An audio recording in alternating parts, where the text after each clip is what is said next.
over there? Is that saved? Saved? Okay, sorry. All right. Yes, I know we need a bigger room. Okay, so hey, welcome to the Open Government Hack Night. Whee! This is episode 117. We've done this 116 times already, and we're going to have a presentation by one of our very own, Linda Zabor, about Honorary Chicago.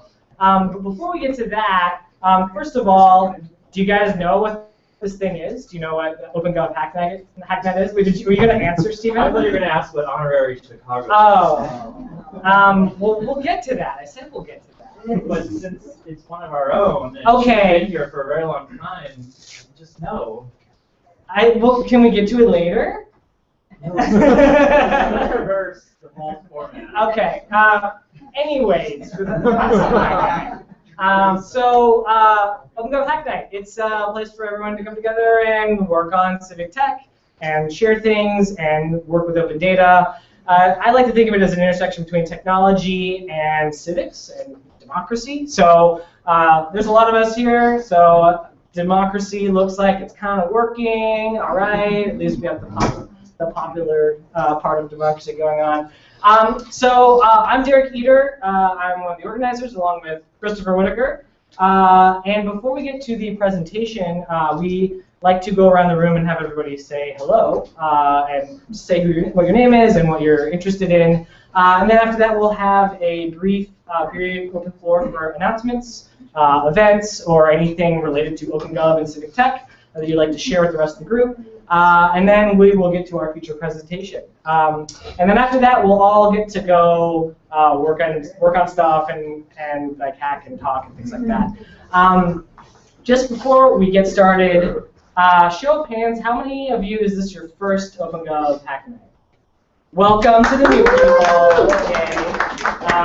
I know this sounds sinister, but we have a plan for you, so you will be taken care of. Without further ado, then we'll get to the introductions. Like I said, I'm Derek. I like to make stuff with open data. Chris, you can go. Christopher, Civic Technology Consultant. We're doing a lot of work with Code for America, Smart Chicago. Let's go. Hi, I'm Marisa. I'm a designer.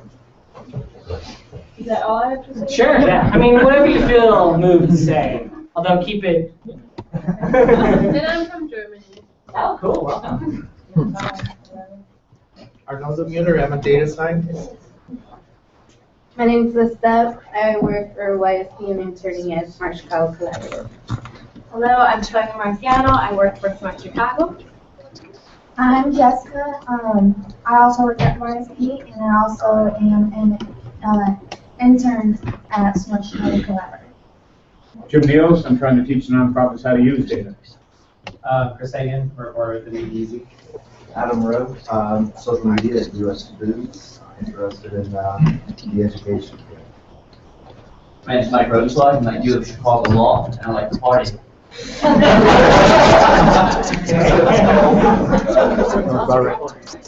Charlotte, program manager in the Chicago Treasure House. Hi, I'm Charlotte Chamberlain. I'm a fellow in the mayor's office here. Hi everybody, I'm Will Kent. I work at Loyola University and I specialize in electronic resources. I'm Erin. I'm also a mayoral fellow at the mayor's office for the summer, and I'm a grad student. I'm Chris. I work at the City of Chicago. Aaron just turned off the light.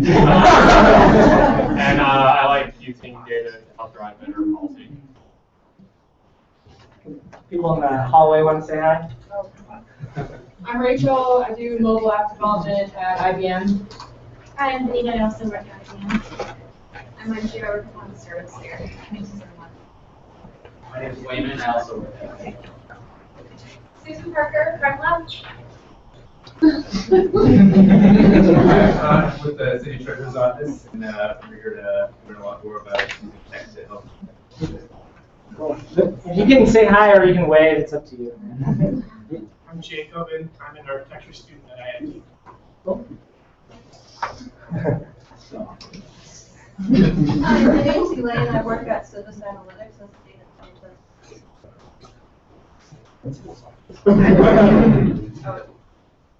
I'm Laura Anderson. I am a service designer with Open Twin Cities after visiting from Minneapolis. Right. I'm Steve Clift, founder and executive director of eDemocracy.org. It's 20 years old as of 2 days ago, and I'm from Minneapolis as well. All right. Thanks for being so welcome. I guess we can continue on the back. I'm William Montgomery, software engineer at the health system. I'm Nina Sandlin. I'm with Growing Health Matters. I'm Stu Perlman. I just finished 9 weeks at Dev Boot Camp. Hi, I'm Jay. I'm a management consultant. I help tech companies with M&A and integrations of acquisitions. I'm Charles Fisher. I work with Silver Spring Networks, doing smart grid implementations with city utilities.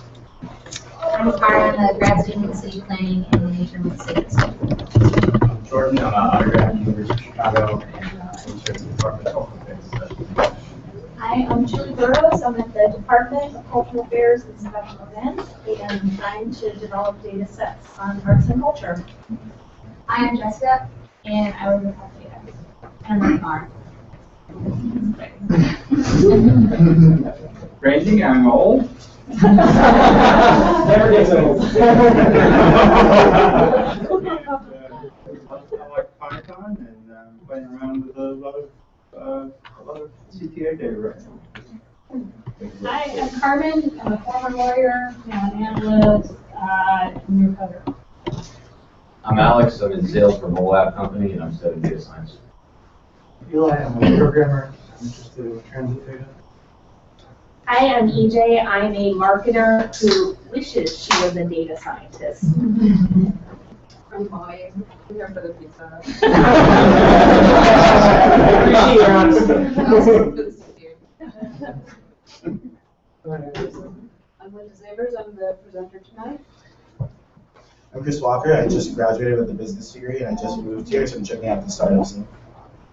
Maddie Osmond, website designer.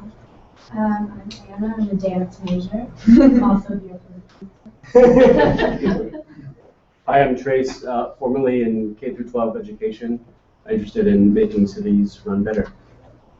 I'm Zach, and I'm a geography major at the U of C. I'm Steve. I'm a software developer at ThoughtWorks. I'm Aaron. I'm a master's student at UChicago, and I'm interning at the Infrastructure Trust this summer. I'm Scott. I'm a software developer, and I facilitate the Environmental Blessed Out group. I'm Gene, a data scientist at the City of Chicago. And do it, actually, for all the other City of Chicago people here. My name is Renee. I'm a translator. I'm affiliating myself with the New Coders group, and I'm a fan of open data. I'm John, and I want a chance to play with some data. My name is Jim McGowan. I'm with the American Red Cross. I do disaster planning and situational awareness. I'm Brooke Jarrett. I'm a volunteer with Red Cross. I'm trying to help them figure out how to better collaborate with maps for disaster response. My name is Rob. I'm interested in government accountability and transparency, and I'm interested in open data.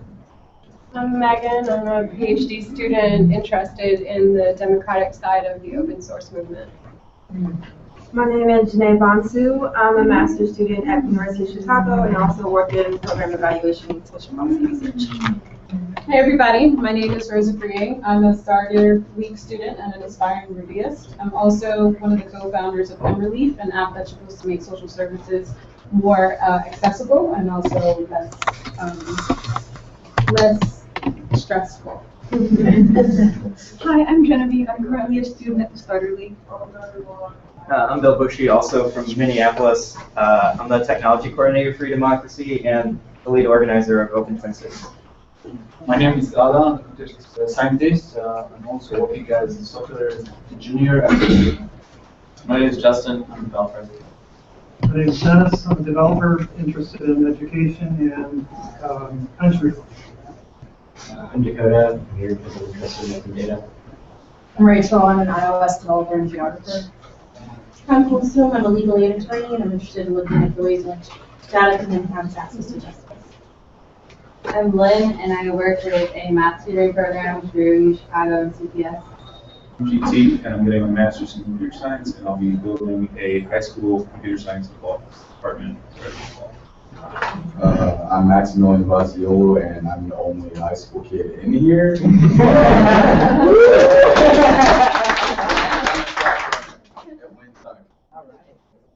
My name is Braxton Nolly. I work with Casho, and I make mobile applications for small businesses. And I'm here. I am Steve Luker, and I am a developer just interested in open data and how to make things with it. That's him. I'm Ben Galuski. I'm a Java developer, data junkie, and co-op junkie. I'm Gino Bernardi. I'm interested in electric vehicles and efficient modes of transportation. My name is Stephen Vance. I'm a transportation reporter for Streets Blog, and I facilitate the transportation breakout group. My name is Charles, and I'm an aspiring transporter. My name is Maliki. I'm a software developer, and I used to work for the City of Chicago's IT department, so I know a lot about the open data stuff. And I've been needing to come here for like 4 years or whatever. So I'm really excited. That might be the last. Awesome. Is that everybody? Everybody not get a chance to say hi? Well, awesome. As you can tell, this is a very diverse group with a lot of diverse backgrounds, but we're all very awesome. So moving on in the agenda, if anybody has any announcements they'd like to share with the group, this can include events, an application, an OpenGov application that you saw recently that you'd like to share, job openings, anything of that nature. Hi, I'll introduce myself again, since like a million people have introduced themselves since. My name is Chris Wheat. I work on the innovation delivery team in the mayor's office. So we are an internal consulting and implementation team that works on high priority issues for Mayor Emanuel. So we try to take a very kind of structured approach to our thinking, a very data-driven approach to help develop new initiatives and ideas for different types of issues. So in the past, we've worked around issues such as energy efficiency. So we developed partnerships with utilities and not-for-profits to increase significantly the number of energy efficiency retrofits that happen across the city. We've also worked on small business. So we were a part of the team that helped cut the number of business licenses by 60%, and also to help develop a one-stop shop for small businesses to give permits, licenses, and things of that nature.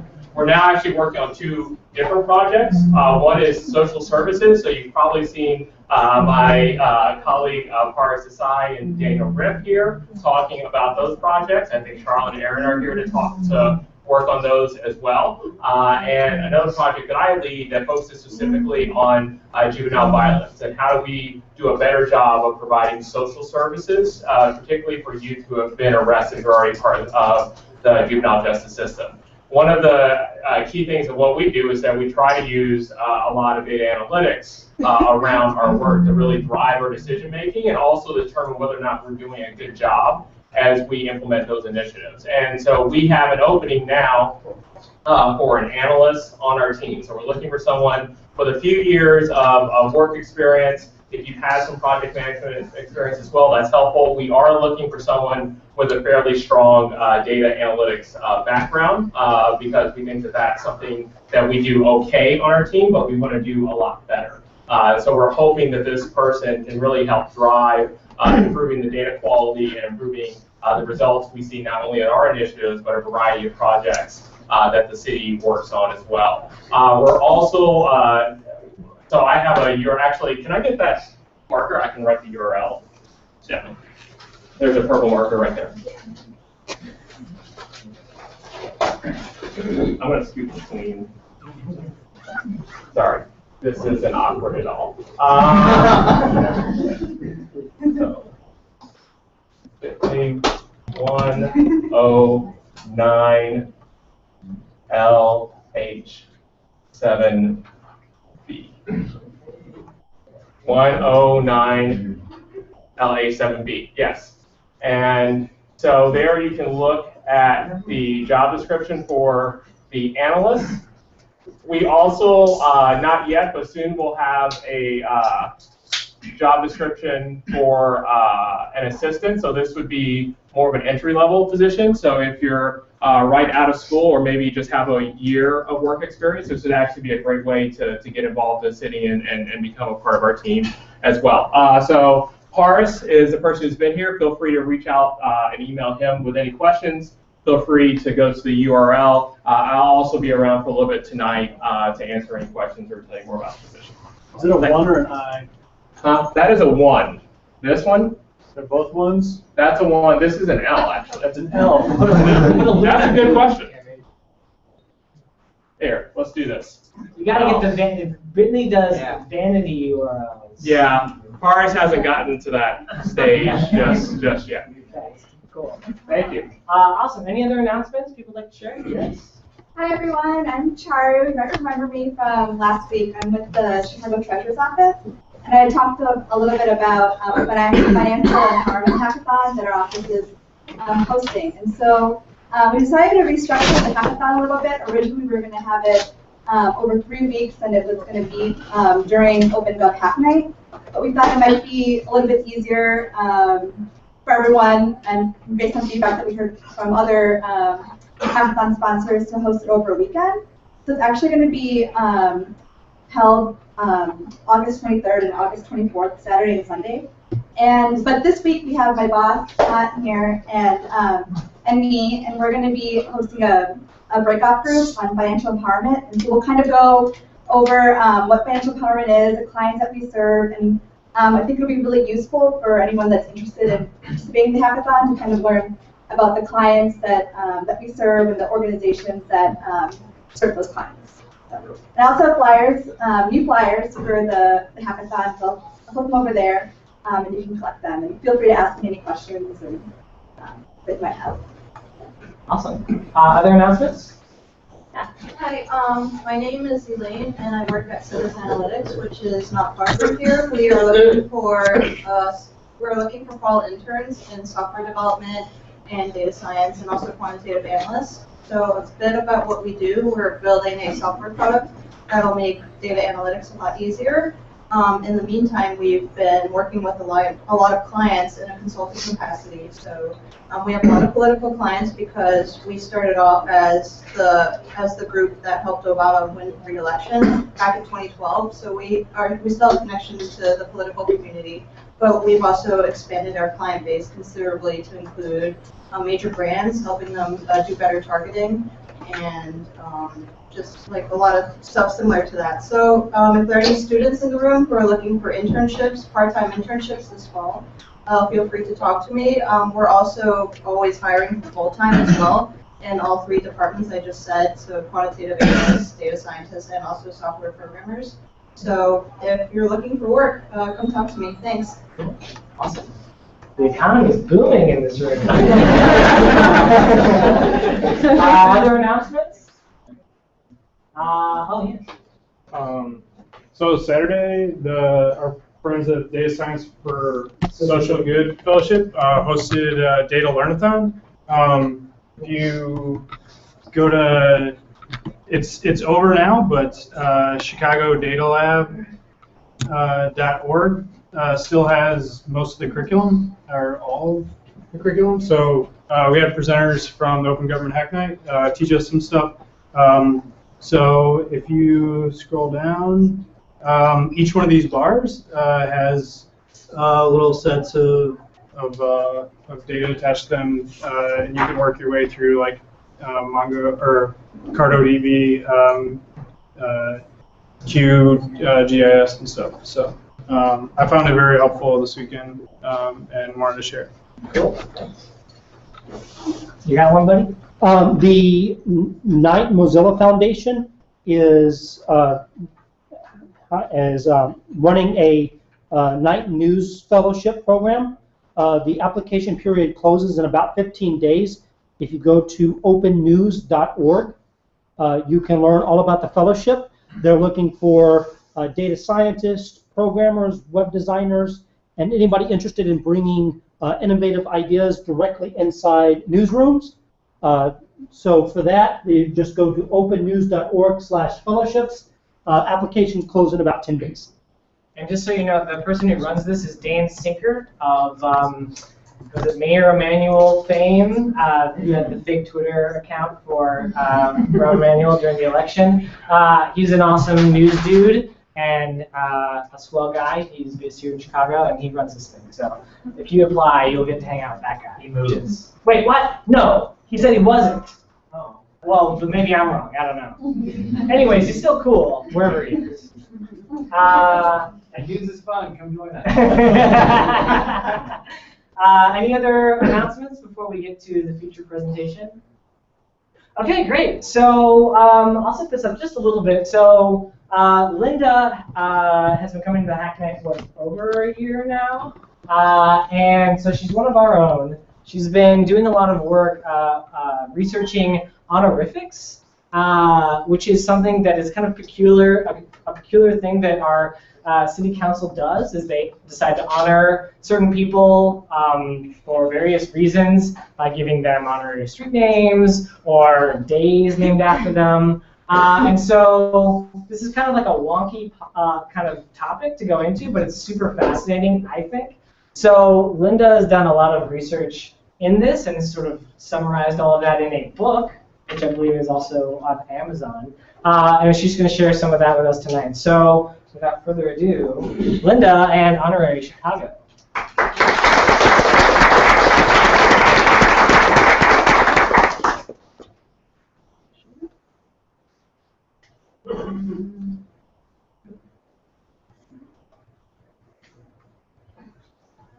Okay.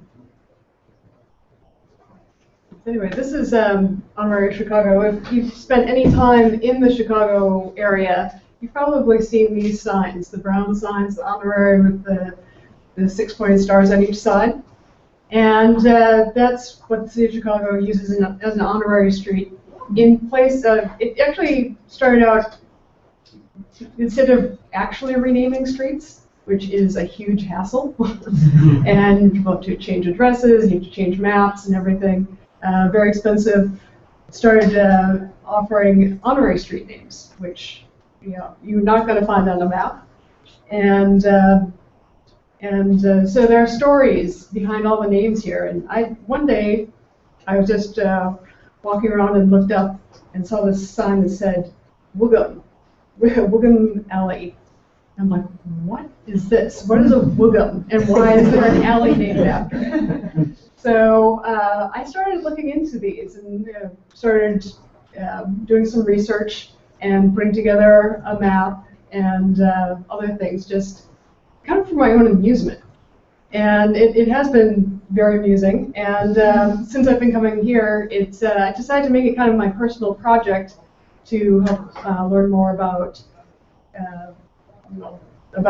tech and what's new and what we can do, because I don't have a tech background. So this will not be a high technology presentation, but let's see.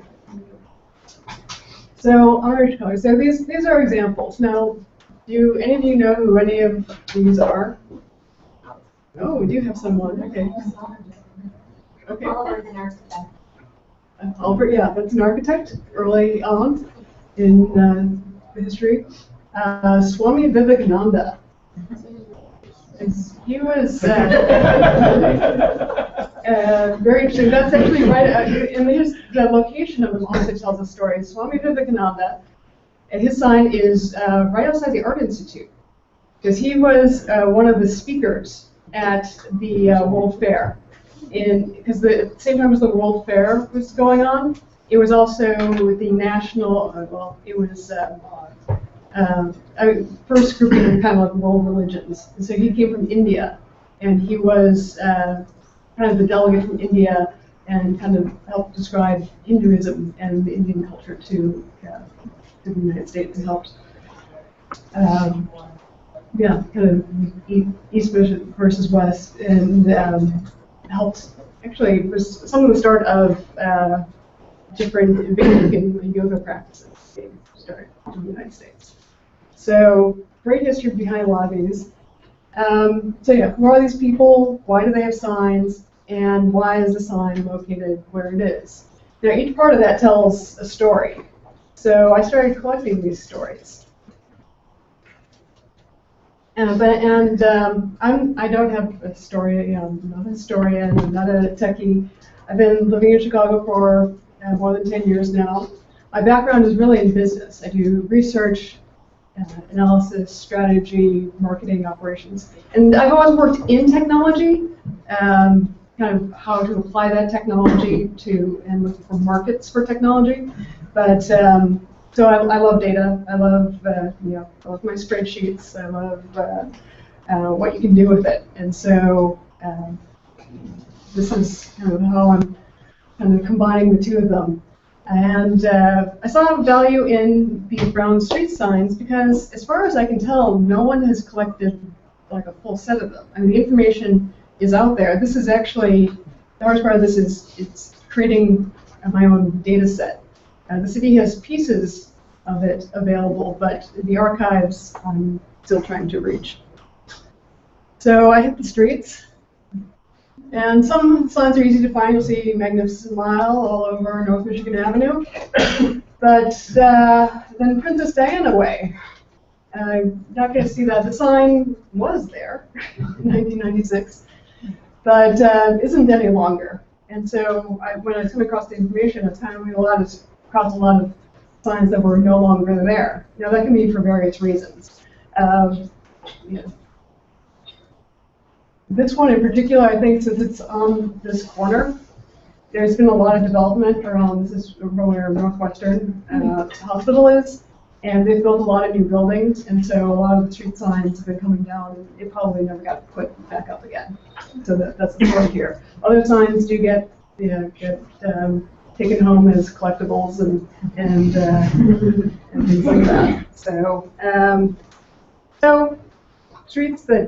signs that do exist currently and have existed in the past, even more reason to kind of collect the history since you won't find it out there. So I started doing it the hard way, because that's where I started. So there are various PDFs with incomplete, and these are awful. They're like PDFs and spreadsheets. Names are misspelled, wrong directions.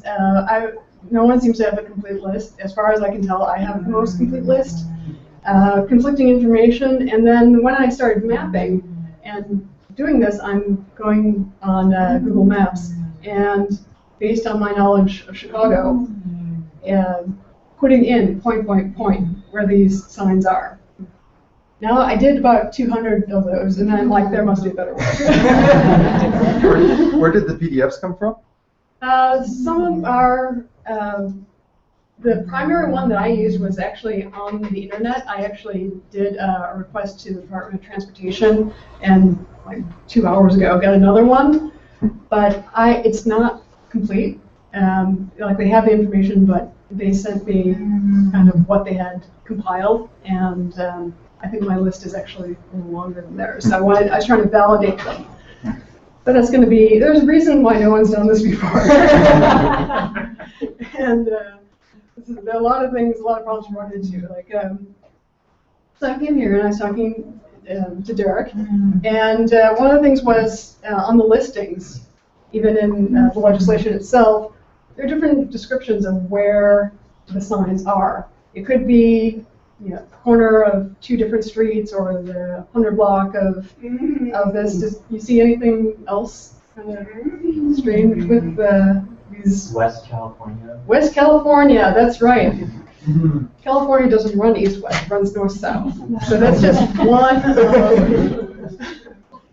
things to run. So it's big data entry, but luckily I came here and learned how to turn PDFs into things resembling spreadsheets, and so I don't have to do it all by hand. So that's it. So, okay, yeah. So enter OpenGov, Derek, and Miguel, who was also a member here until he moved. And I have to give a lot of credit to Councilmatic is making my life going forward a lot easier. Derek and his group have put together this website that takes all the city council meetings and all the legislation and lists it in very nice, readable ways, and you don't have to wait for things to download or search. So that's kind of my source going forward. Going back in time is still a bit of a struggle. I've learned how to do fusion tables and turn my favorite spreadsheets into things that you can actually map. And I did that with this thingy Derek made that turns tables into searchable maps. And you'll see that in a second. So after Derek and the I have a before picture. Okay, yeah, this is the before picture. This is me plotting by hand. And after, yeah, makes a big difference. So, let's see, we'll get back, we'll do the searchable map itself a little bit later. We can kind of dive into that. I have a live of it, hopefully. So, the map, but you can tell some things over here. It's still a data problem. There isn't a Chicago sign in Oak Park, and so it's still, for the most part, Google was reading there correctly, but you still have to go through and filter out the ones that are just completely in the wrong location. There aren't any Chicago monarch signs outside the city of Chicago. So yeah, so some data cleanup to do there so far too. And then you got a map, got a bunch of information, streets to run around. You definitely need an app. So this is why we start on the app. It's the old-fashioned way. It's a book. You got Chicago's Commemorative Honors. It has about 100 of the street signs in it. Well, not just street signs, but the other honorifics that Derek was talking about. I also have a calendar for days in someone's honor, and also different congratulations and tributes that the city gives out for all kinds of different reasons. And some of them are really funny, but I found a lot of them just to be really kind of great stories and heartwarming. I mean, some of the tributes are for someone who has died recently, and they kind of tribute them in that way.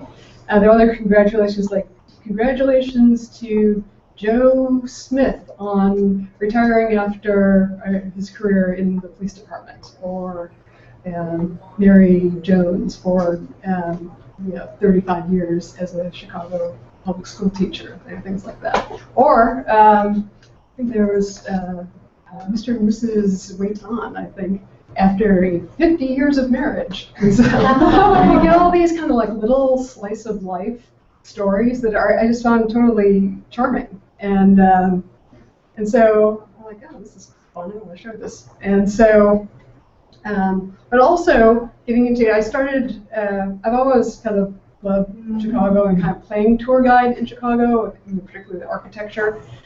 And so this is kind of adding to that. And it made other things make more sense. I started seeing like connections between these people, or it kind of, so there are a lot of things to do with this data once it's a little more cleaned up, but across time and by different neighborhoods. This is a map of the different Chicago neighborhoods. You can imagine that as an overlay, or so a lot of these things, when signs are approved, they're by ward, but one of the things I ran into is the wards have changed over decades. And so if I have a record that says it was in like the 8th ward, that it may not be the ward anymore. And those have all changed. So you start seeing these trends by geography. And downtown, most people have most signs. And when I was writing the book, I was like, I don't want people to think you have to be like a real estate developer or have a lot of money to get a sign. There are a lot downtown. And when you get into the neighborhoods, it is more community members. Probably the largest category is clergy, like reverends and pastors, and their signs are usually outside their place of worship. But also people who have contributed to the community in social services, different groups. And the activist for, starting with one of the earliest, most famous, I guess, in this area was Jane Addams House. And then they're also in the, you can also see, I also found out that these people were born in Chicago. Jesse Owens, Bossy, Pat Sajak. So there are signs, and there are also. So, what's next? We have more. Try to do more of everything. I mean, there are more kind of books in development. I'm still working on, getting the data so it can be validated and analyzed in a more interesting way. Upgrade the app from paper-based to actually electronic on the phone. And so just collecting stories has been a lot of fun. So I kind of want to gauge a level of interest and joy. There's so many different ways that this could go, but I'm interested in seeing what other people are interested in pursuing, and which of these needs to be next. And let's see. And then I do have this is so Twitter, Instagram, Facebook. Not much on the website right now. The book is on Amazon. I have started giving actually tours, and so. Or have attempted to so far. So actually was in the business office. I took advantage of the services of the city and actually got a peddler's license. So I can actually do this and sell my book while I'm on the tour. And then you saw the flag, the heart flag. I walk around the city with the flag, and because that's my tour flag, identifying it. Because I go back to the beginning.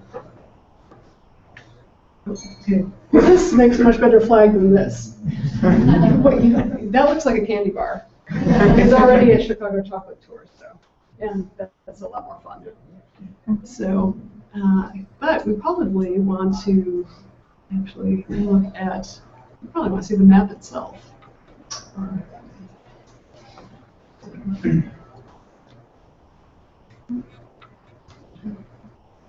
there it is. And so this is, with searchable. So we can put in an address. We can do here. And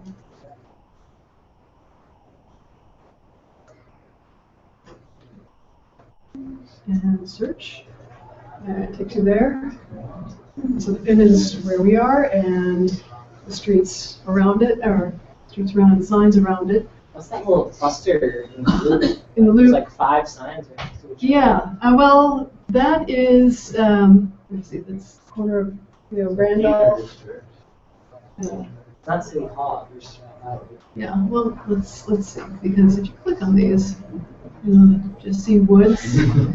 That was a woman who helped bring arts programs back into the public schools. Well, it created an after-school work program, arts program.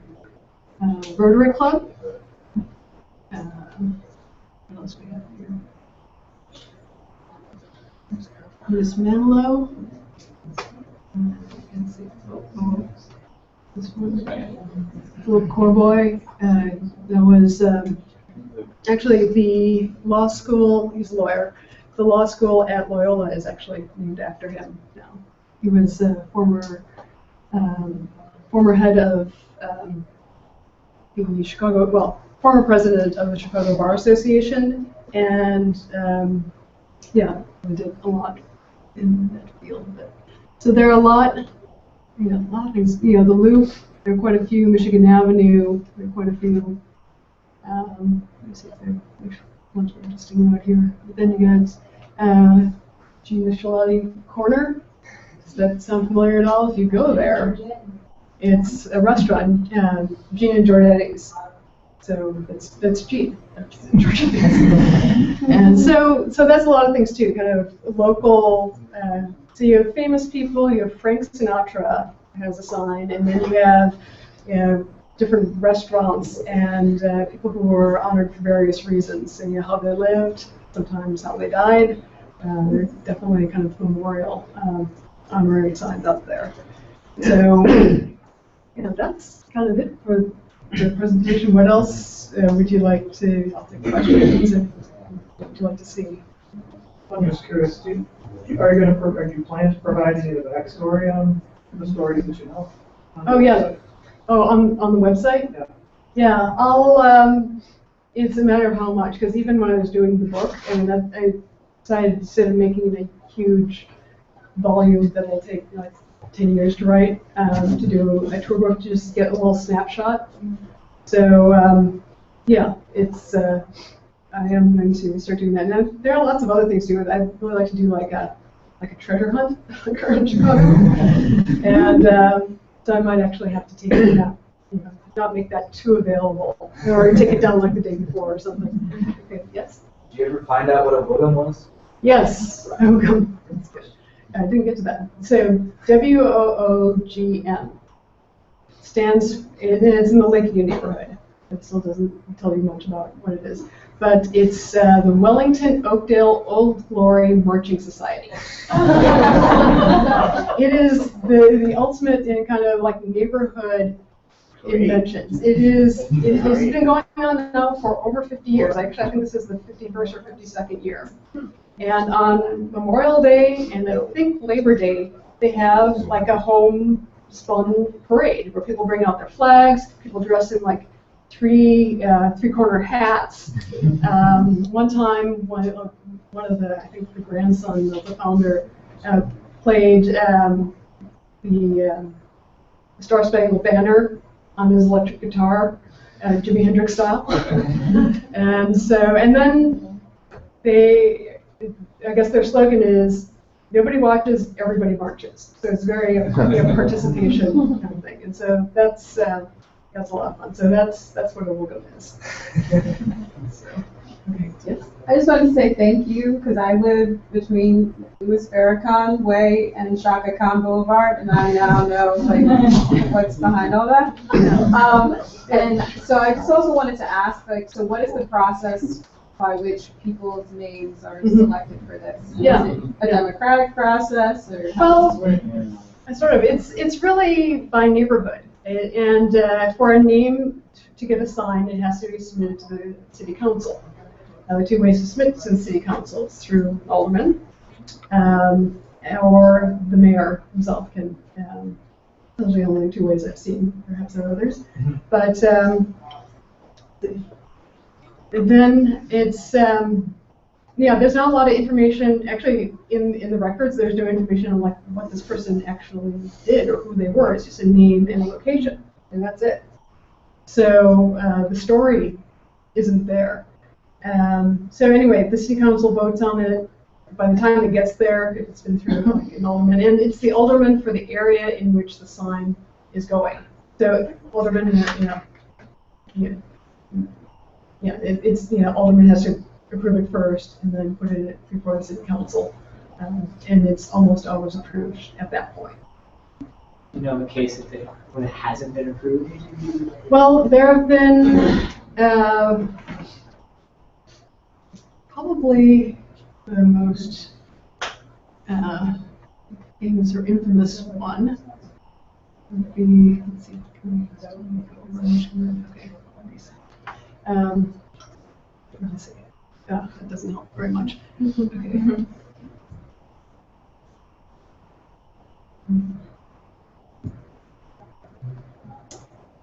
No, not. Well, you got some up there. Yeah. Oh. Google's so forgiving. Yeah. So, let's see.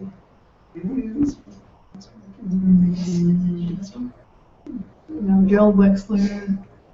I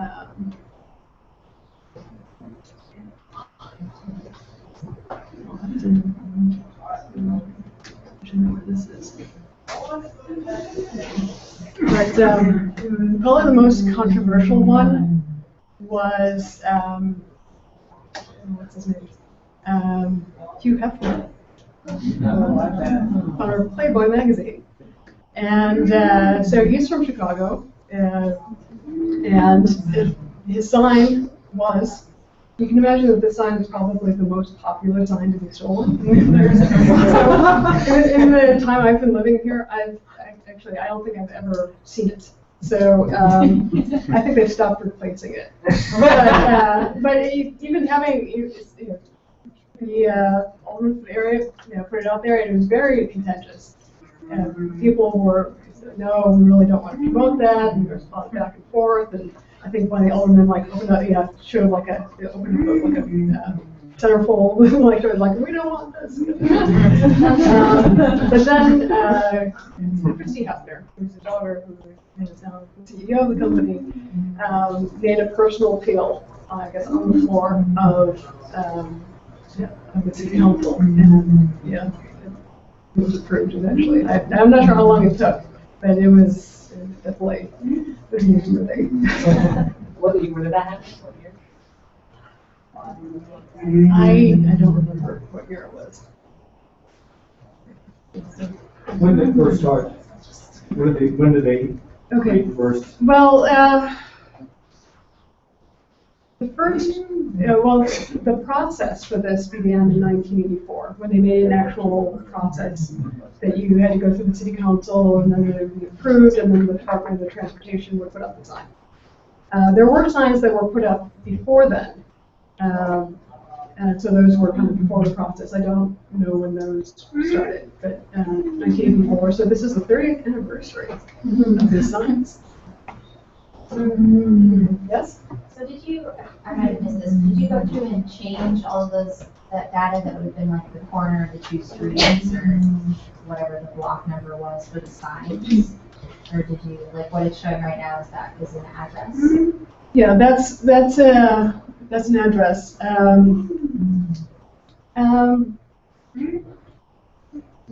See what that one. Well, I think that was on. I had a couple different lists, and some. I think one of them gave kind of the cross streets, but I did have one where part of the data set did have actual street addresses. So that's a really good one. Yes. You think you can make a map where it displays the honorary street name instead of street name? Instead of? Yeah. Yeah, we're looking into, right? Absolutely, yeah. When's your next tour? When's my next tour? I guess I'm kind of was doing that in earlier in the summer, but I've been doing it mostly on Saturdays at about 2 o'clock from Historic Water Tower. But actually, I always posted it on Twitter beforehand. So Honorary Chicago, just the Twitter handle.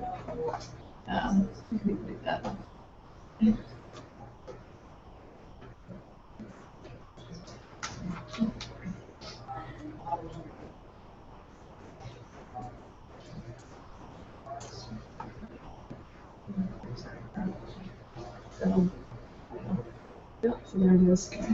So,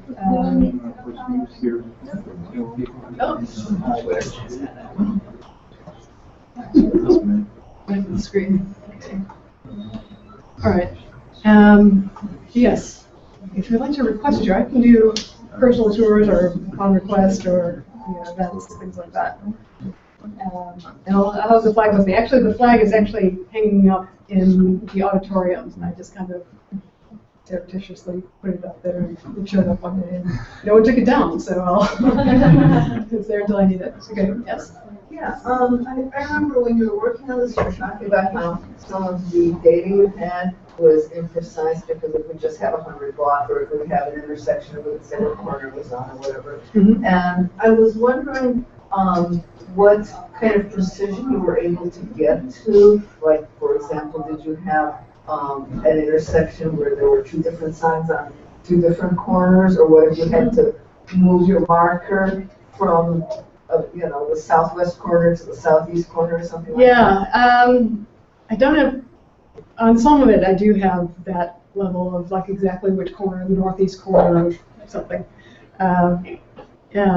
So where I have the data, I've tried to do that, but I don't have the data on a lot of them, except for the ones that I've seen and photographed myself.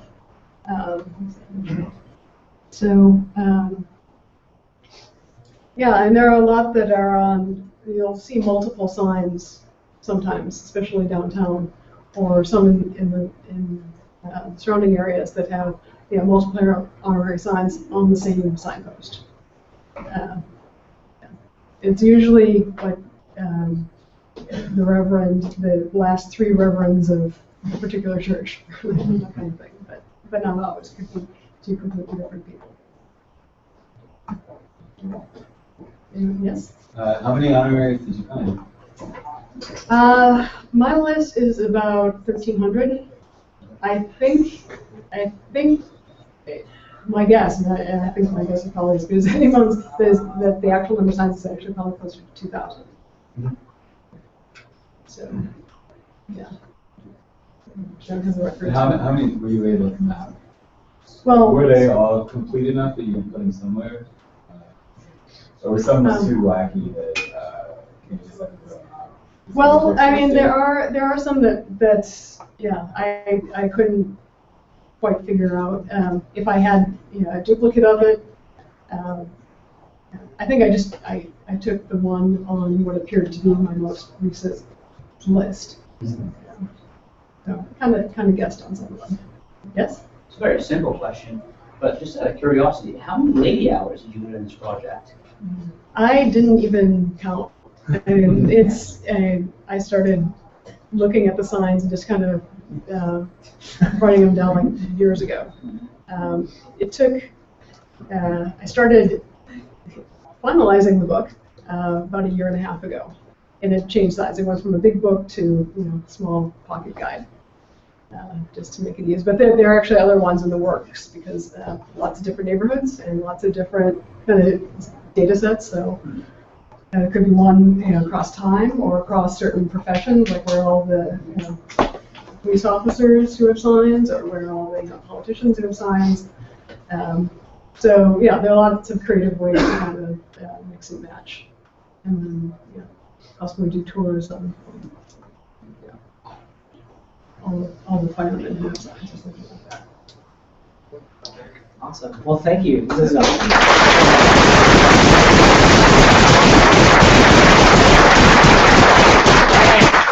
so it's about 7:30. We're just about concluded with this room. It was really hot earlier. It feels less hot, but maybe that's just me. So thanks again to Linda for this presentation. This is awesome. Buy our book. Yeah, buy the book on Amazon. So before we break out into doing stuff, we actually have some different groups, as you may have guessed. That we hinted at, some people hinted at these different breakout groups that we had. So we have, I think, how long is the list? I think 6 or 7 different breakout groups that we have specific facilitators for. So the very first one is Civic Hacking 101/orientation. So you new people who raised your hand, this is for you. So if this is your first time at OpenGov Hack Night, you don't know what GitHub is, you kind of want to get a better sense of the way things work during OpenGov Hack Night. You just want to get a sense of what's gone on so far. I do a quick 15-20 minute orientation to give you all the lingo and jargon, and so that you can go on to the other groups that will be here. And I look forward to seeing you. Cool. There's a new coders group, so people who are interested in learning to program. There seems to always be a contingent of you here, so we have a group for you. I think Carl Fogel, I saw him. I think he may already be out there, but Randy, do you want to be the beacon again for the coders? Beacon. Okay, so follow Randy if you want to be part of that group. Then we have a transportation subgroup by this very rude gentleman in the back. I'm sorry, I don't understand. Do you have anything to agenda for today? We're going to talk about two things. We're going to follow up last week's discussion about Diddy rebalancing, because a couple people did some work on it and have something to show, like a visualization. And then we're also going to talk about this new transportation mode that Gino brought in, actually. What is it? Yeah, I do. What you got? Is it a, All right. What is that? gyroscopic unicycle that you stand on? Wow. Hold on, let's. I feel like we should have you sign a release or something. Okay. We're gonna discuss the implications of such a vote on a city like Chicago. Awesome. Education is run by Josh, Kayla. Education's on a field trip today. Oh, education group went on a field trip to, what was it for? So the Linda Lutton with WBEZ is talking education policy at the Hideout tonight, and so all the education people are there, or all the ones who usually run the Hack Night and company are. Okay, so education gets a buy this week. Environment, Scott, what you got? Hi. So we've been kind of cranking on this recycling app. It looks like very few people from that are here today, so I don't know how much we're going to be cranking on that. But been talking a little bit about rain, going through hourly rain data and do some stuff there. But if you have an idea, something having to do with urban sustainability, yeah, come find us. Cool. And then Gene is running a city data group. So, well, it's a city data group that's, it's like one of two now, but we're working on some vacant building prediction problems, and I'm not sure where we're going to be tonight. I reserved a room in the back, but it's not till 8, so find me outside. I have a feeling nobody will be in there. You may just be able to go in there early. So. Maybe, or we could just, like, sometimes you could just go in there and you just kind of stand over the people, like, kind of like a restaurant. And then, you know, eventually, you know, it works out. Cool. And then Charla is leading the group on the social service delivery. Hi. So we've been here the last few weeks sort of talking about technologies that we can use and develop to help improve the way social services are delivered, specifically through some city-run community service centers throughout town. So we've got a couple of projects we've been tossing around, so we're going to talk about how those are moving forward. So. And then Charla, you had some... Yeah, we're going to have a financial empowerment working group, and that's going to basically cover what exactly financial empowerment is, financial capability. We'll talk about the hackathon, which I forgot to mention has a cash prize of $1,500 and an opportunity to compete against the winners from San Francisco, New York City, and Miami. And so, yeah. And then I think there was another idea for pension.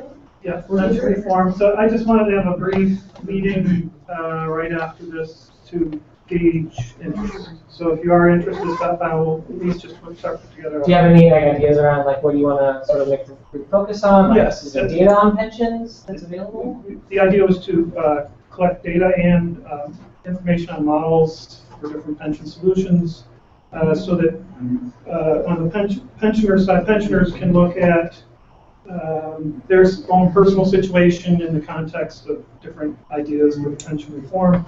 And then non-pensioner taxpayers basically can look at the overall data picture.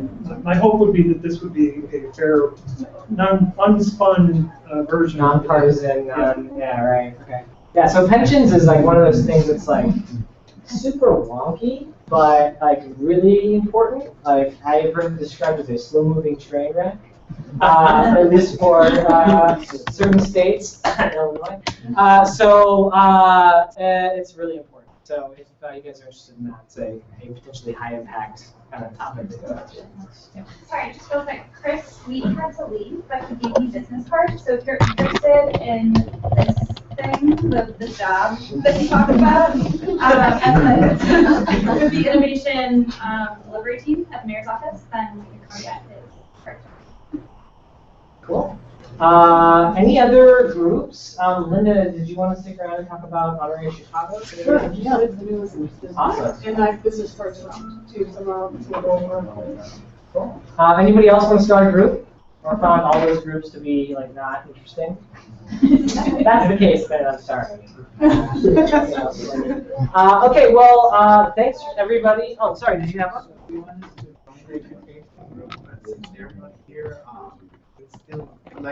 Okay, yeah. So, if somebody wants to join. And your name was again? Arnold. Arnaldo. So if you guys want to talk about education, Yeah, us too. Okay. Okay, cool, awesome. All right, well then, thanks again. We'll see you guys next week. Oh yeah, Data Made Bot Pizza. Yay, you're welcome.